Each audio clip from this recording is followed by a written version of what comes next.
Swastiastu. Perkenalkan, saya Inyoman Suta, kelas D, semester 4, nomor NIM 2014101124, mata kuliah Perancangan Perundang-undangan. Baik, pada kesempatan kali ini saya akan mempresentasikan tugas yang Bapak berikan, yaitu meninjau Undang-Undang Cipta Kerja Omnibus Law dalam kajian hak asasi manusia. Gerakan hak asasi manusia kontemporer dapat ditelusuri lebih langsung ke era antara dua perang dunia. Misalnya, Komisi Hukum Internasional menghadapi deklarasi hak-hak internasional manusia pada tahun 1929. Pada tahun 1930, dan aktivis Inggris H.G. Wells memberikan banyak pembelaan untuk reformasi sosial dalam kaitannya dengan rezim global yang berkomitmen pada hak asasi manusia. Namun upaya semacam itu hanya mewakili sebagian kecil masyarakat sipil.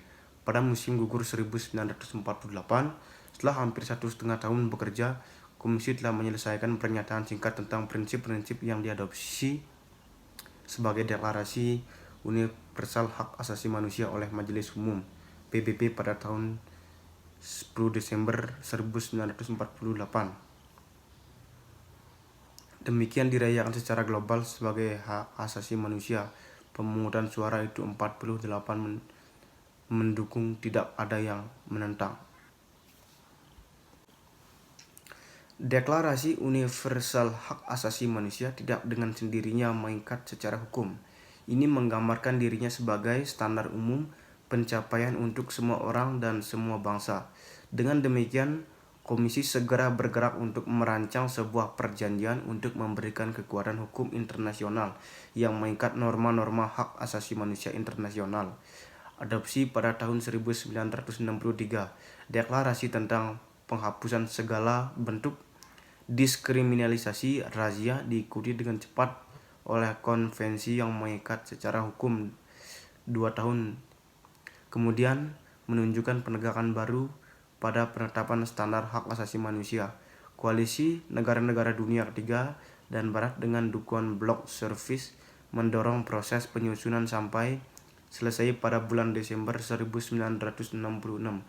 Konvenan Internasional tentang Hak Ekonomi, Sosial, dan Budaya (ISCER) dan Konvenan Internasional tentang Hak Sipil dan Politik diadopsi oleh Perserikatan Bangsa-Bangsa, meskipun konvenan membuat beberapa revisi substantif terhadap Deklarasi Universal Hak Asasi Manusia, terutama menambahkan hak untuk memutuskan nasib sendiri masyarakat mereka.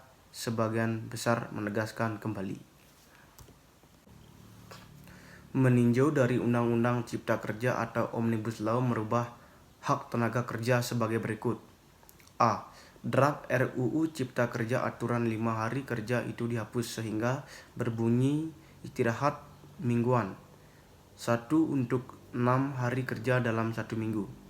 Draft RUU Cipta Kerja ini menyerahkan regulasi terkait hak cuti panjang kepada perusahaan. RUU Cipta Kerja tidak mencantumkan hak cuti panjang selama 2 bulan bagi pekerja buruh yang sudah bekerja selama 6 tahun secara terus-menerus dan menyerahkan aturan itu kepada perusahaan atau perjanjian kerja sama yang disepakati.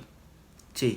Draft RUU Cipta Kerja tidak mencantumkan hak cuti bagi perempuan. RUU Cipta Kerja tidak menuliskan hak cuti di hari pertama dan kedua masa menstruasi sebelumnya. D. Adanya upah satuan hasil dan waktu upah satuan hasil adalah upah yang diterapkan berdasarkan satu waktu seperti harian, mingguan, atau bulanan. E. Meniadakan upah minuman berupa sektoral. F. Memberikan bonus atau penghargaan lainnya bagi pekerja sesuai dengan masa kerjanya. Bonus tertinggi senilai 5 kali upah bagi pekerja yang telah bekerja selama 12 tahun atau lebih. G.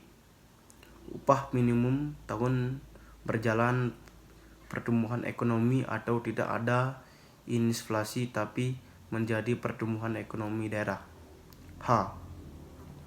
Penghargaan masa kerja 24 tahun dihapus. RUU Cipta Kerja menghapus poin H dalam pasal 156 ayat 3 terkait uang penghargaan bagi pekerja buruh yang memiliki masa kerja 24 tahun atau lebih, di mana seharusnya pekerja buruh menerima uang penghargaan sebanyak 10 bulan upah. I. Menghapuskan uang pesangon bagi pekerja buruh yang di PHK karena surat peringatan. Padahal dalam UU Ketenagakerjaan pasal 161 menyebutkan pekerja atau buruh yang di PHK karena mendapat surat peringatan memiliki hak mendapat pesangon. J. Menghapuskan uang pesangon bagi pekerja atau buruh yang di PHK karena perusahaan merugi 2 tahun dan pailit. Pemerintah telah menghapus UU Ketenagakerjaan pasal 164 dan 165 di dalam RUU Cipta Kerja. Jadi nantinya pekerja atau buruh yang di PHK karena perusahaan mengalami kerugian dan pailit tidak mendapat pesangon. K. Menghapuskan uang satuan berupa pesangon bagi ahli waris atau keluarga apabila pekerja buruh meninggal.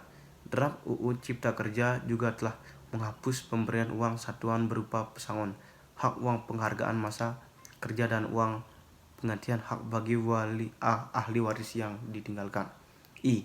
Menghapuskan uang pesangon bagi pekerja buruh yang di PHK karena memasuki usia pensiun. Pemerintah telah menghapuskan pasal 167 UU UK yang isinya mengatur pesangon.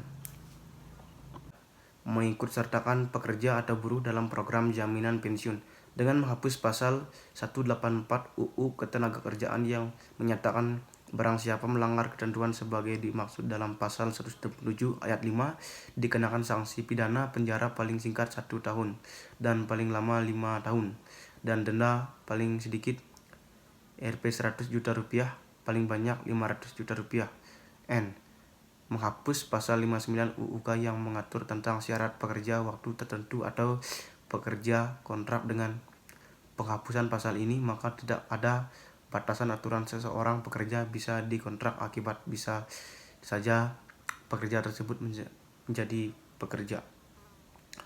Berdasarkan uraian di atas maka dapat disimpulkan bahwa Undang-Undang Cipta Kerja yang biasa disebut juga Omnibus Law menghapus beberapa hak-hak kemanusiaan yang seperti disimpulkan di atas, dan menurut penulis hak-hak setiap manusia dalam suatu pekerjaan harus melihat batas-batas wajar atau sesuai dengan norma-norma hidup di dalam bermasyarakat. Saya tutup dengan Paramasanti. Om Santi Santi Santi Om.